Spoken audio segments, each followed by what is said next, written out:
जय हो।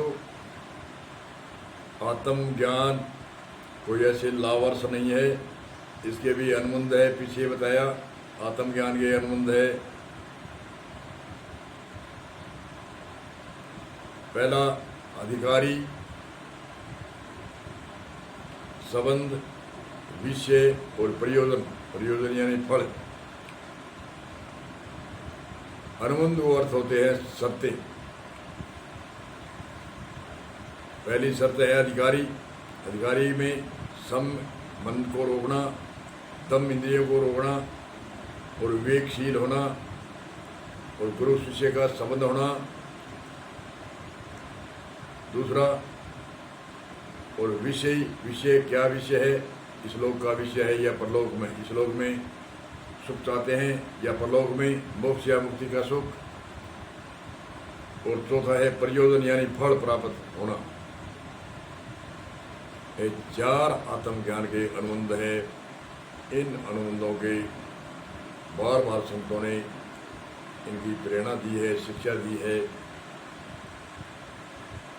तो हर मनुष्य को अनुबंध की शर्तें धारण करके गुरु के सानिध्यवास में गुरु से प्रेरणा लेके, शिक्षा लेके और वेदांत आदि का यथार्थ ज्ञान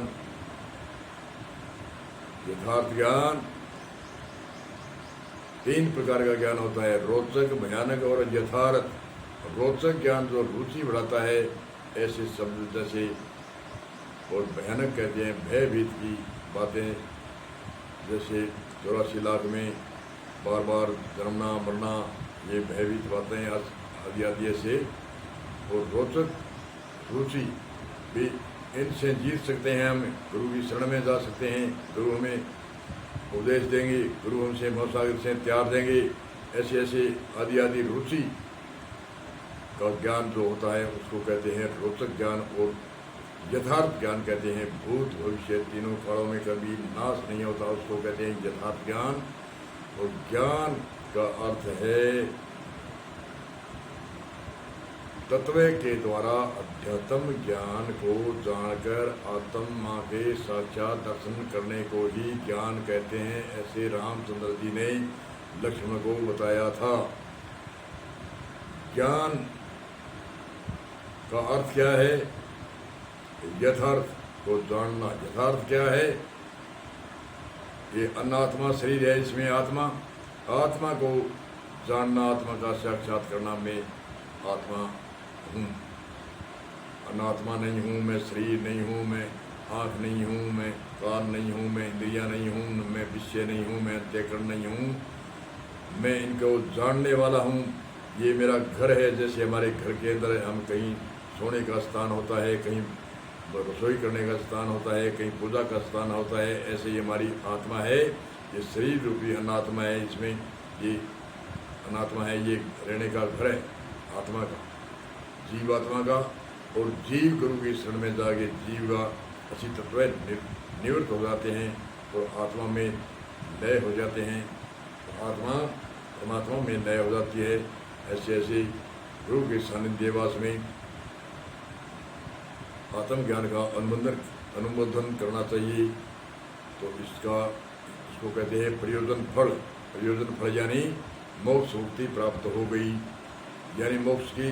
कई कहते हैं मोक्ष चाहते तो नहीं है, परंतु वो जैसे जिज्ञासु गुरु की सेवा करेगा, उसका स्वाभाविक ही उसके गुण है, वो ज्ञानी स्वाभाविक ही बनेगा।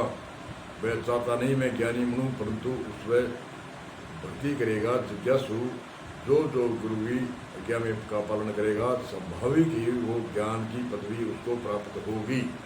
जैसे कोई विद्या पढ़ता है तो उसके स्वाभाविक डिग्री स्वाभाविक प्राप्त होती है। इसलिए जिज्ञासु, उत्तम, मध्यम, कनिष्ठ, तीन प्रकार के जिज्ञासु, चार प्रकार के भगत, अर्थात जिज्ञासु और ज्ञानी। अर्थ दुखी को कहते हैं, अर्थार्थी जैसे द्रव्य राज्य की हिंसा करके भक्ति करी, अर्थात भक्ति। और जिज्ञासु कहता है मैं कौन हूँ, और जिज्ञासु की स्वाभाविक पदवी होती है ज्ञानी की, ज्ञानी के प्रयोजन, पांच प्रयोजन होते हैं, उससे ज्ञानी संसार में रहते हैं, उनके कर्म लागू नहीं होते, उसकी ज्ञान अग्नि से उसके कर्म भस्म हो जाते हैं और शुभ कर्मों की वो इच्छा नहीं रखता। इसलिए इसकी चर्चा आगे करेंगे। बोलो गुरु भगवान की जय हो।